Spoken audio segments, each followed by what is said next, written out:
We're about to take a look at a new village in Hobart, which has been designed to help people living with dementia stay happy and healthy for as long as possible.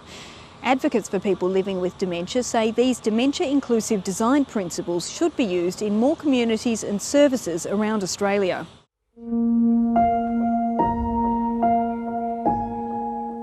From above, Korongi Village looks like a regular suburban housing development, but this isn't like any other street.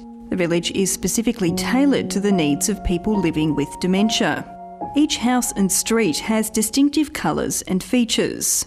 You can see as you come through the cul-de-sac you've got a green planter.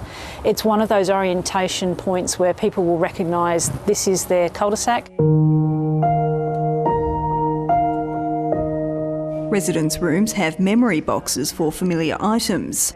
Lucy O'Flaherty from Glenview Community Services says the village design uses dementia-inclusive principles. Simple things like the colour behind the toilet, that helps the toilet stand out for people. Dementia researchers helped develop the model of care at Korongi and will monitor the results. A lot of that research will be on evaluating how we built this facility, how well it works for people with dementia.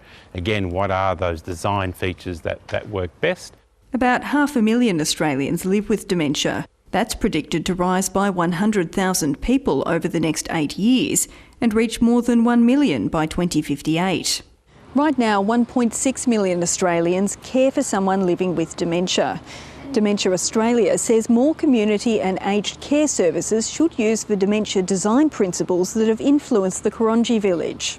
Those are the sorts of things that can make a real difference to somebody living with dementia and being able to live with independence. Lynn McGar's father, Darcy, spent the last year of his life in an aged care home that was not well adapted to care for his dementia. She says more use of dementia-inclusive principles would have helped. His experience of being in care might have been a much more positive one, and he might even have lived longer than he did.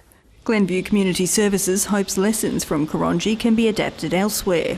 Families who have their loved ones who are living with dementia who can stay at home but are looking for some guidance, we have the opportunity to help share the learnings of what have we done that you can do in your own home. The village will open to residents in a few weeks. Laura Beavis, ABC News.